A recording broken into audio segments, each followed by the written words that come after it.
Students, I am Renu, your English teacher. आज हम करेंगे chapter number 3 the little girl. बच्चों, ये आपकी 9th क्लास की बुक है और बिहाइव, और इसमें से हम करेंगे chapter number 3 the little girl. तो बच्चों, पढ़ने से पहले मैं आपको बताऊं, क्या आपको कभी लगा है कि आपके पेरेंट्स जो आज आपके साथ ज़्यादा अच्छे से बिहेव करते हैं और पहले नहीं करते थे? तो ऐसा क्या हुआ है कि आपके मन में इस तरह की फीलिंग आई है? ठीक है, मतलब कि क्या आपने कभी ऐसा फील किया है कि आपके पेरेंट्स आपके साथ पहले से ज़्यादा अच्छे से बिहेव करते हैं अब? तो ऐसा क्या हुआ है कि जो आप अच्छे से बिहेव करते हैं, या मम्मी पापा पहले से ही ऐसे थे, आपकी सिर्फ सोच में फ़र्क आया है? अगला जो हमारा यहाँ पर रिटर्न है वो क्या है कि एक यहाँ पर हम इस कहानी में बात करेंगे इस ऐसी लड़की की जिसकी जो फीलिंग्स है वो चेंज हो गई हैं अपने पेरेंट्स के टुवर्ड्स। किस तरह से? डर से समझ में, मतलब पहले तो डर था उसके मन में बैठा हुआ, फिर उसके मन में समझ जो थी, उसकी समझ शक्ति बढ़ गई। तो किस तरह से इसमें बदलाव आते हैं आज हम ये पढ़ेंगे। तो ये जो हमारा पार्ट है इसमें ये बताया है कि जो छोटी सी लड़की है उसके लिए ही मतलब उसके लिए वह, मतलब यहाँ पर कोई जेंट्स है उसकी बात हो रही है। एक छोटी सी बच्ची के लिए एक जेंट्स कैसा लगता था? उसे हमेशा डरने वाला, मतलब डर लगता था, भय उत्पन्न करने वाला लगता था, और ऐसा लगता था कि उसे टाल दिया जाए। मतलब एक लड़की की बात हो रही है जिसे कोई व्यक्ति है जो कि उसे बिल्कुल भी पसंद नहीं है। हर सुबह वो उसके कमरे में आता, उसके माथे पर उसे किस करता, और फिर बदले में वो क्या कहती? Good bye father. ओ, तो जैसे ही वो वहाँ से निकलते उसे एक बहुत ज़्यादा सुकून महसूस होता। और जब उसे वो आवाज़ सुनाई देती जिस गाड़ी में सवार होकर वो जाया करते थे, उस गाड़ी की आवाज़ थोड़ी धीमी धीमी धीमी, मतलब उस गाड़ी के जाने की आवाज़ का साउंड जब उसे न सुनाई देना बंद हो जाता था, तब जाके उसे एक चैन की सांस मिलती थी। तो यहाँ पर साफ पता लग रहा है कि जो लड़की है वो अपने पापा से बहुत ज़्यादा डरती है। उनको देख ले तो ही उसके मन में डर बैठ जाता है। शाम के समय जब वो घर आते तो लड़की कहाँ होती थी? वो सीढ़ियों के पास खड़ी हुई होती थी और उनकी तेज़ आवाज़ को सुनती थी। और उनको क्या कह रहे होते थे? मेरे लिए चाय लेकर आओ मेरे ड्राइंग रूम में। क्या अभी तक अखबार नहीं आया? माँ देखो, और जाकर मेरा पेपर लेकर आओ, और मेरे स्लीपर्स भी ला देना। Kezia mother would call to her. माँ जो है वो केजिया को बुलाती है। यहाँ किसकी माँ की बात हो रही है? यहाँ पर माँ बात हो रही है जो यहाँ पे पापा हैं उनकी, मतलब दादी माँ की। अगर तुम एक अच्छी लड़की हो तो तुम नीचे आओ और अपने पापा के शूज़ जो हैं वो रिमूव कर दो। अब जैसे ही धीरे धीरे लड़की आती है स्टेयर्स से, तो और ज़्यादा धीरे चलना शुरू कर देती है जैसे ही हॉल पहुँचता है, और फिर वो जाकर ड्राइंग रूम का दरवाज़ा खोल देती है। तब तक उसके जो पिता हैं वो चश्मा लगा लेते हैं और फिर उसकी तरफ देखते हैं, ऐसे देखते हैं कि जैसे कि वो उन्हें डरा रहे हों। अब उसके फादर क्या कह रहे हैं? केजिया चलो जल्दी से शूज़ उतारो और इनको बाहर रख दो। तुम तो आज अच्छी गर्ल बनी हुई हो ना। I don't know father. नहीं, मुझे नहीं पता पिताजी। तुम नहीं जानती हो तो तुम इस तरह से हकला क्यों रही हो? अगर ऐसे हकलाओगी तो तुम्हें डॉक्टर के पास लेकर जाया जाएगा। वो कभी भी हकलाती नहीं थी और लोगों के सामने, पर पापा के सामने वो हकलाती थी। हालांकि पहले हकलाया करती थी, उसका इलाज करवा दिया गया था तो अब उसने हकलाना बंद कर दिया था, पर जैसे ही अपने पापा को देखती थी वो फिर से हकलाना शुरू कर देती थी। What's the matter? क्या बात है? तुम इस तरह से कभी भी खुश नज़र नहीं आती हो। ऐसी क्यों नज़र आ रही हो तुम? हमेशा उदास क्यों रहती हो? लगता है तुम्हारी मम्मी ने तुम्हें सिखाया नहीं है कि इस तरह से तो तुम कुछ भी नहीं कर पाओगी जीवन में। तुम तो सुसाइड के किनारे पे खड़ी हुई हो फिर तो। केजिया तुम मेरे लिए चाय का कप यहाँ सावधानी से रखो। He was so big. ये यहाँ पर ये क्या वर्डिंग्स है? यहाँ पर ये केजिया की सोच है। वो क्या कह रही है? अपने पिता के बारे में बता रही है। इतने बड़े थे उनके हाथ, उनका गला, उनका मुंह, जब वो उबासी लेते थे उन्हें तो ऐसा लगता था देखकर जैसे कि मैं किसी दानव के बारे में सोच रही हूँ। संडे की दोपहर को जब दादी ने देखा ड्राइंग रूम में दादी ने केजिया को क्या कहा, जाओ बेटा नीचे जाके ड्राइंग रूम में अपनी मम्मी पापा से जाके बात करो।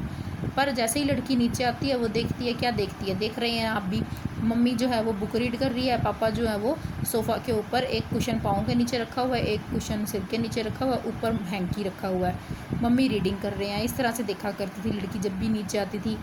तो उसके जो फादर है वो स्ट्रेच कर रहे होते थे सोफ़ा पर, मतलब कि सो रहे होते थे, हैंकी उनके मुंह पर था और एक फीट बेस्ट कुशन पर होता था, और साउंडली स्लीप कर रहे थे और खराटे लगा रहे थे, स्नोरिंग कर रहे थे। जैसे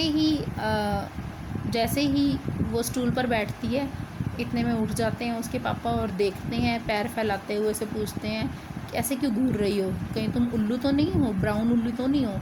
तो एक दिन इस तरह से जब ठंड थी और दादी माँ ने उसे क्या बताया कि बेटे तुम्हारे पापा का बर्थडे आ रहा है, अगले हफ्ते है, तो तुम अपने पापा को कोई गिफ्ट दो, बहुत ही अच्छा सा पिन कुशन बना कर दे दो उनको, येलो कलर के सिल्क का। तो मेहनत करती है बेचारी, डबल कॉटन लगाती है उसमें, जो लड़की 3 साइड से तो सिल देती है उसको, पर अंदर भी तो कुछ भरना है ना कुशन के अंदर। कुशन क्या होता है, जो सोफ़े में साइड्स छोटे पिलोज होते हैं ना, उन्हें कुशन कहते हैं हम। तो ये क्वेश्चन था उसके पास। अब दादी माँ तो गार्डन में गई हुई थी, और जो मम्मी के बेडरूम में इधर उधर ढूंढ रही थी कि कुछ ना कुछ स्क्रैप मिल जाए, कुछ ना कुछ मुझे मिले जो कि मैं कुशन के अंदर फिल कर दूँ। तो उसे वहाँ पर कुछ शीट्स मिलती हैं, वो उसके अंदर डाल देती है उनको फाड़ के, और जैसे ही घर में पापा आते हैं, सब लोग क्या कर रहे होते हैं, ढूंढ रहे होते हैं कुछ ना कुछ। तो वो पूछती है उसकी मम्मी भी कि बेटे तुमने कहीं वो तो नहीं देखी है, पापा की कागज़ पड़े हुए थे, शीटें पड़ी हुई थी। तो कहती हाँ मैंने तो देखी है, मैंने तो उनको डाल दिया है कुशन के अंदर, जो कि मैंने बर्थडे पर सरप्राइज़ देना था। तो वो ज़ोर से चीखती है उसकी मम्मी और कहती ऐसा क्या कर दिया तूने, चलो नीचे चलो पापा के पास। तो उसको खींचती हुई पापा के पास लेके जाती है, पापा के हाथ जो है, और हाथ अपनी लड़की बेचारी पीछे कर लेती है, पूछती है अच्छा ये है, इसने किया है ये सब। तो वो कहती कि नहीं मैंने नहीं किया। मम्मी को कहते हैं कि जाओ मम्मी वो चीज़ लेके आओ, इसको मैं सुधारूँ ज़रा। फिर उसको क्या कहते हैं, उसको कमरे में जाके लटा देते हैं, और फिर वहाँ पे उसके पापा जाते हैं, लाइट वहाँ पे गई हुई होती है, थोड़ी सी बस परछाई पड़ रही होती है, रोशनी पड़ रही होती है, दूसरे कमरे में से बेचारी डर रही होती है, उसे डर लग रहा होता है। इतने में उसके पापा जाते हैं और उसे क्या कहते हैं, चलो अपना हाथ करो, उसे रूलर से मारते हैं, और फिर कहते हैं कि तुम्हें मारना इसलिए ज़रूरी है क्योंकि तुम आगे से फिर ऐसी गलती कभी नहीं करोगी, बिना पूछे किसी की चीज़ को हाथ नहीं लगाओगी और वो ख़राब नहीं करोगी। तो वो बेचारी जिस कमरे में वो लेटी हुई होती है, वहाँ पे बेड की चादरें वगैरह पड़ी हुई होती हैं, बेड क्लॉथ्स पड़े होते हैं। जैसे उसके पापा पहुँचते हैं तो वो कपड़ों से अपने आप को और ढक लेती है, पर वो क्या करते हैं, वो जो बेड शीट्स हैं वो उतार के उसके हाथों के ऊपर डंडे से उसकी पिटाई करते हैं, पिंक पाम्स के ऊपर, छोटी छोटी हथेलियों के ऊपर। फिर दादी माँ आती है, उसको बचाती है, उसको शॉल में लपेट लेती है और फिर नीचे लेके चली जाती है। फिर उस वक्त लड़की के मन में क्या ख्याल आते हैं, यहाँ देखिए ज़रा, कि भगवान ने फादर क्यों बनाए हैं ये। फिर उसकी जो दादी माँ है वो उसको हैंकी देती हैं कि चलो अपना नोज़ ब्लो करो, और फिर बताती है कि शायद आज तो पापा उसकी बात भी नहीं सुनेंगे। मतलब दादी माँ कहती है कि आज मेरा बेटा मेरी बात भी नहीं सुनेगा। तो चाइल्ड जो है वो कभी नहीं भूली इस बात को। उसने क्या किया, जैसे ही वो पापा को देखती अपने दोनों हाथों को अपनी बैक साइड पे कर लेती, और उसका जो मुंह था वो डर के मारे लाल हो जाता था, ठीक है, रेड कलर हो जाता था। बिल्कुल उनके पड़ोस में ही ना मैकडोनल्ड भी रहते थे, उनके 5 बच्चे थे। तो वो झाड़ियों के बीच में से देखा करती थी, क्योंकि पड़ोस में रहते थे, देखती रहती थी।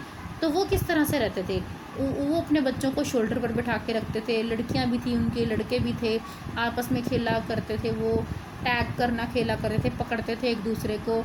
और अगर कभी पानी की नली उसने खुली छोड़ भी दी हो किसी एक बच्चे ने पापा के ऊपर, तो वो गुस्से नहीं होते थे, हंसते थे। फिर उसने ये अंदाज़ा लगाया कि सभी तरह के पापा होते हैं, मेरे ही पापा जो हैं वो इस तरह से अब बुरे हैं। तो एक दिन क्या हुआ, माँ जो है वो बीमार पड़ गई थी, तो दादी को भी हॉस्पिटल जाना पड़ा। लड़की अकेली थी घर में, और कुक था, एलिस थी कुक। तो फिर दिन में तो सारा टाइम निकल गया, अब रात हो गई थी। रात को क्या होता था, लड़की को डरावने सपने आया करते थे।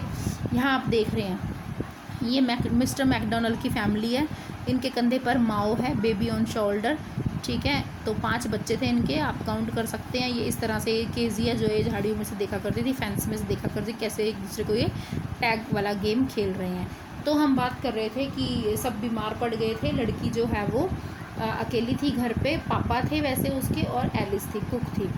तो उसको गई सुलाने के लिए कि चलो अब सो जाओ। तो लड़की कहती है अगर मुझे रात को सपना आया तो मैं क्या करूँगी, मुझे जब भी मेरे को सपना आता है मेरे को दादी जो है वो संभाल लेती हैं, मैं अंधेरे में नहीं रह सकती। तो एलिस कहती है कि चलो सो जाओ, कोई बात नहीं, नहीं तो तुम्हारे पापा, तुम्हें पता है ना, फिर आके तुम्हारी पिटाई करेंगे, चीखना मत, नहीं तो फिर पापा आ जाएंगे। तो फिर क्या होता है गर्ल को, तो वही सपना उसे आता है। क्या सपना आता है, एक कसाई है जो कि चाकू और रस्सी लेकर उसके पास खड़ा हुआ है और अपनी डरावनी स्माइल दे रहा है और उसे हिलने नहीं दे रहा है, वहीं पे खड़ा हुआ है। तभी उसने चीख लगाई लड़की ने, दादी माँ, और वो उठ गई कांपती हुई अपने बिस्तर से। तभी to see her beside her bed a candle in his hand, तभी उसने क्या देखा कि कोई साइड में उस कैंडल लेकर खड़ा हुआ है। What's the matter he said, उसने कहा क्या हुआ। वो कहती है कि फिर से वही कसाई और वो चाकू, मुझे दादी चाहिए दादी। तो वो क्या करते हैं, कैंडल को बुझाते हैं और वो नीचे बैठ जाते हैं और उसको अपनी बाजुओं में उठा लेते हैं और उसको बेडरूम तक लेके जाते हैं। ये कौन है, ये लड़की के पापा हैं। तो वहाँ पर न्यूज़पेपर पड़ा हुआ था बेड के ऊपर, उसको साइड में कर देते हैं और उसको लड़की को अच्छे से ढक देते हैं और वो साथ में बच्ची को सुलाकर खुद भी सो जाते हैं। तो अब जब कसाई की स्माइल थी, जो सपने में कसाई आ रहा था, उसकी स्माइल जो है वो जो है उसकी स्माइल दूर हो गई है। मतलब अब उसे डर नहीं लग रहा, क्योंकि डरावनी स्माइल से हंसता था ना कसाई सपने में गुड़िया के। तो अब उसने क्या किया है, उस सारी जो स्माइल है वो दूर हो गई है, डरावनी स्माइल, और बच्ची जो है वो सेफ़ महसूस कर रही है। तो कह रही है कि अंधेरे से डर नहीं, डार्क डिड नॉट मैटर, अब अंधेरे से डर नहीं लग रहा था उसे। तो बच्ची के पापा कह रहे बेटा अपने पाँव मेरे पाँव पे रख लो, तुम्हें ठंड नहीं लगेगी।